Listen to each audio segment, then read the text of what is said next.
Good morning, good morning, good morning. It is a late morning for me, and it has been over 6 days. I have heard from so many of you wondering, Pastor Dave, where are you? Emails, messages. If you had tuned into the very first episode, like the intro of what we were doing here, I made mention that my wife was pregnant with our third child, and that when she was born, I would not be here for a period of time. And that means, yep, I have a picture for you. I have a picture, that Callie Capri is here. Come on, who wouldn't have taken off a week to hang out with this? In fact, I'm going to get done today so I can get back and continue spending some time with her. I appreciate all of your patience. I wanted to give you all a little bit of an update of how we're going to make up for the last couple of days if you wanted to follow along, and we will sort of move on from there. So let me get back into this spot here. As I mentioned before, the reason that I haven't been here all week is because our third child was born. If you're on Spotify, you do have video, and I did just show a picture of Callie Capri Berkey, our newest addition to the Berkey family. And but Lord willing, I'll be back into our normal schedule starting tomorrow. Feedings are a little bit funky and just trying to navigate the settling in of new routines and whatnot. So every day from now on out, I will be back into recording that specific days.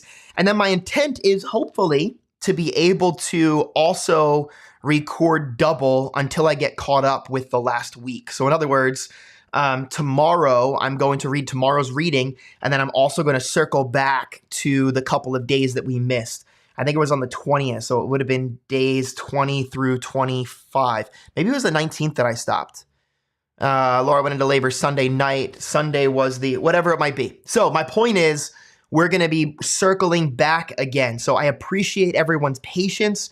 So many of you are tuning in. I think we have over 700 on Spotify that are just watching or listening to this afterwards. So it looks like everyone seems to have gotten caught up to where I left off. I am going to start today. We're going to jump ahead to Genesis chapters 38 to 40 so that we don't lose steam. And then I'm not going to record those live though. So if you're looking to go back, I would encourage you to go to the Spotify, which also is in the description of wherever you're finding this video right now. There is a Spotify link, and you'll be able to go back. Hopefully, if you started with us from the get-go, I did put a link to this Bible reading plan. Oh, it's so bright in my office during the day. I have all my stuff set up for like nighttime. That's not going to be able to see through. Oh, there's a little bit of it. So you should have been able to have kept reading on your own, Lord willing, without me here. But hey, we'll get back into it again. So I'm leaving this entire video for those on Spotify. I'm sorry for not being able to just get jumping right into it.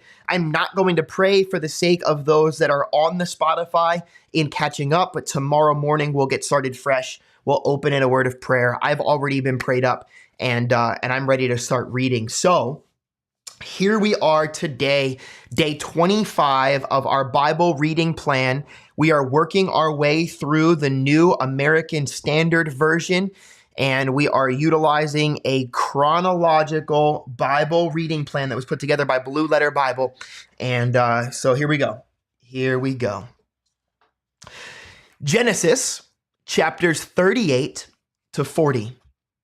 And it came about at that time that Judah departed from his brothers and visited a certain Adullamite whose name was Hira. Judah saw there a daughter of a certain Canaanite whose name was Shua, and he took her and went into her. So she conceived and bore a son, and he named him Then she conceived again and bore a son and named him Onan. She bore still another son and named him Shelah, and it was at Chezib that she bore him. Now Judah took a wife for his firstborn, and her name was Tamar. But Judah's firstborn, was evil in the sight of the Lord. So the Lord took his life. Then Judah said to Onan, "Go into your brother's wife and perform your duty as a brother-in-law to her, and raise up offspring for your brother." Onan knew that the offspring would not be his, so when he went in to his brother's wife, he wasted his seed on the ground in order not to give offspring to his brother. But what he did was displeasing in the sight of the Lord, so he took his life also. Then Judah said to his daughter-in-law Tamar, "Remain a widow in your father's house until my son Shelah grows up," for he thought, "I am afraid that he too may die like his brothers." So Tamar went and lived in her father's house. Now after a considerable time, Shua's daughter, the wife of Judah, died. And when the time of mourning was ended, Judah went up to his sheep shearers at Timnah, he and his friend Hira the Adullamite. It was told to Tamar, "Behold, your father-in-law is going up to Timnah to shear his sheep."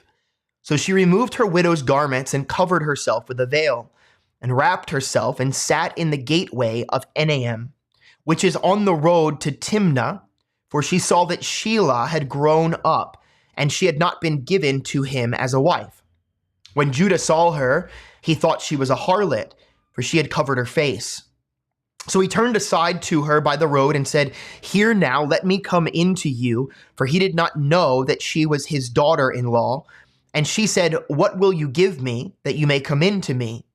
He said, "Therefore, I will send you a young goat from the flock." She said, "Moreover, will you give a pledge until you send it?" He said, "What pledge shall I give you?" And she said, "Your seal and your cord and your staff that is in your hand."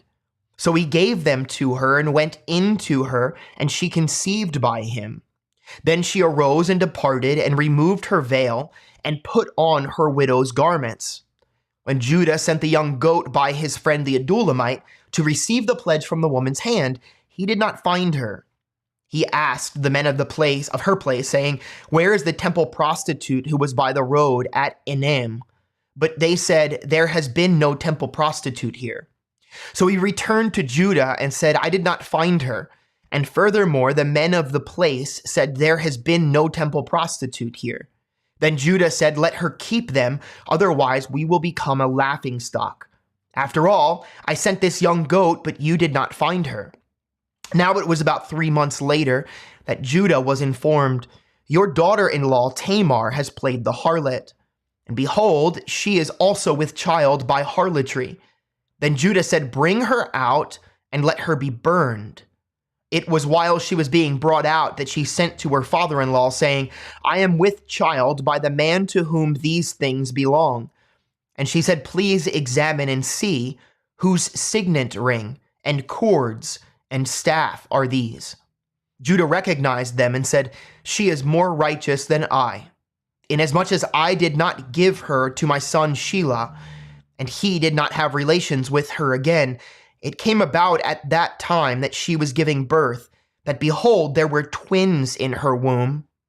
Moreover, it took place while she was giving birth, one put out a hand, and the midwife took and tied a scarlet thread on his hand, saying, 'This one came out first.'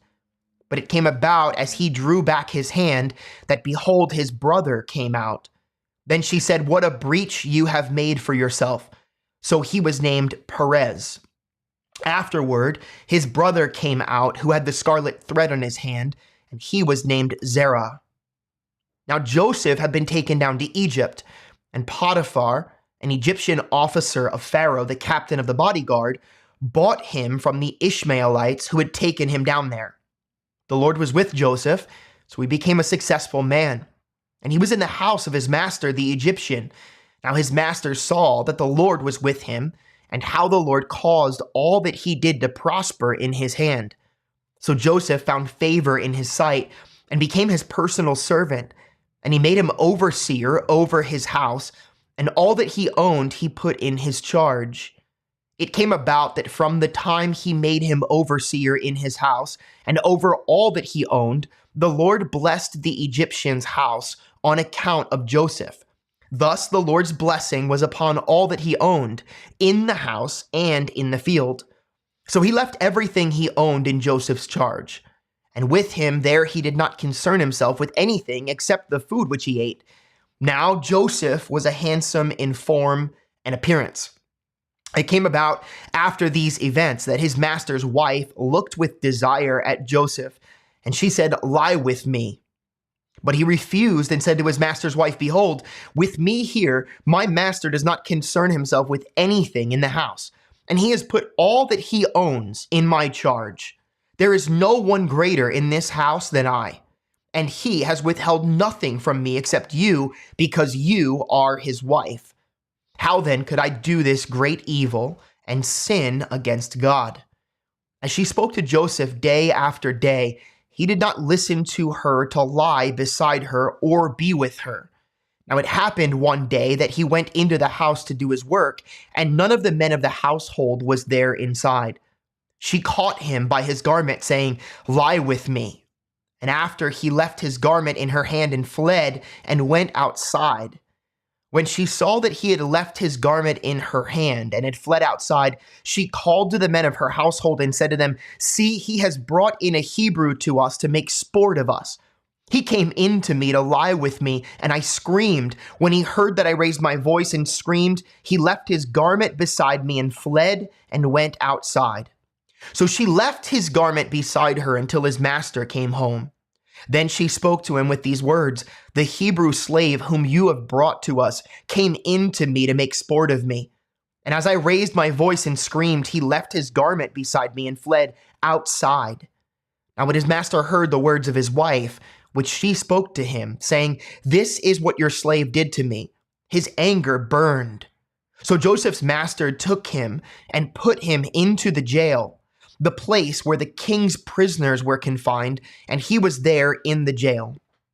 But the Lord was with Joseph and extended kindness to him and gave him favor in the sight of the chief jailer. The chief jailer committed to Joseph's charge all the prisoners who were in the jail, so that whatever was done there, he was responsible for it.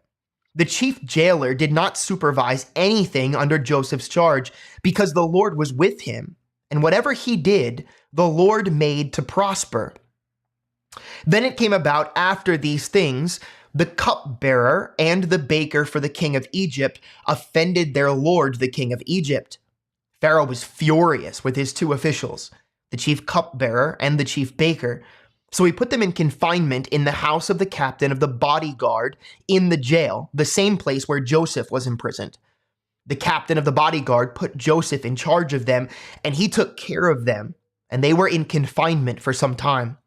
Then the cupbearer and the baker for the king of Egypt, who were confined in jail, both had a dream in the same night, each man with his own dream, and each dream with its own interpretation.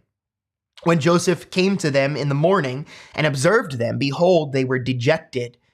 He asked Pharaoh's officials who were with him in confinement in his master's house, "Why are your faces so sad today?" Then they said to him, "We have had a dream, and there is no one to interpret it." Then Joseph said to them, "Do not interpretations belong to God? Tell it to me, please." So the chief cupbearer told his dream to Joseph and said to him, "In my dream, behold, there was a vine in front of me, and on the vine there were 3 branches. And as it was budding, its blossoms came out, and its clusters produced ripe grapes. Now Pharaoh's cup was in my hand, so I took the grapes and squeezed them into Pharaoh's cup, and I put the cup into Pharaoh's hand." Then Joseph said to him, "This is the interpretation of it. The 3 branches are 3 days. Within 3 more days, Pharaoh will lift up your head and restore to you your office. And you will put Pharaoh's cup into his hand according to your former custom when you were his cupbearer. Only keep me in mind when it goes well with you. And please do me a kindness by mentioning me to Pharaoh and get me out of this house. For I was in fact kidnapped from the land of the Hebrews, and even here I have done nothing that they should have put me into the dungeon." When the chief baker saw that he had interpreted favorably, he said to Joseph, "I also saw in my dream, and behold, there were 3 baskets of white bread on my head. And in the top basket there were some of all sorts of baked food for Pharaoh, and the birds were eating them out of the basket on my head." Then Joseph answered and said, "This is its interpretation. The 3 baskets are 3 days. Within 3 more days, Pharaoh will lift up your head from you and will hang you on a tree, and the birds will eat your flesh off of you." Thus it came about on the 3rd day, which was Pharaoh's birthday, that he made a feast for all of his servants. And he lifted up the head of the chief cupbearer and the head of the chief baker among his servants. He restored the chief cupbearer to his office, and he put the cup into Pharaoh's hand, but he hanged the chief baker, just as Joseph had interpreted to them. Yet the chief cupbearer did not remember Joseph, but forgot him.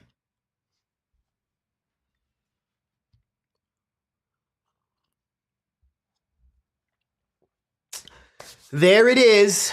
Day number 25, Genesis chapters 38 to 40.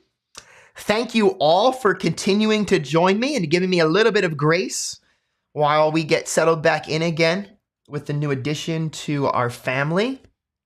I am intending fully to be back on schedule tomorrow, which I know is bright and early for so many. So it's 5 o'clock tomorrow morning and then 6 o'clock during the week, barring any feeding times. So if I need to help, I might miss that time, but I will commit to getting back into my readings daily. So be on the lookout for all of that.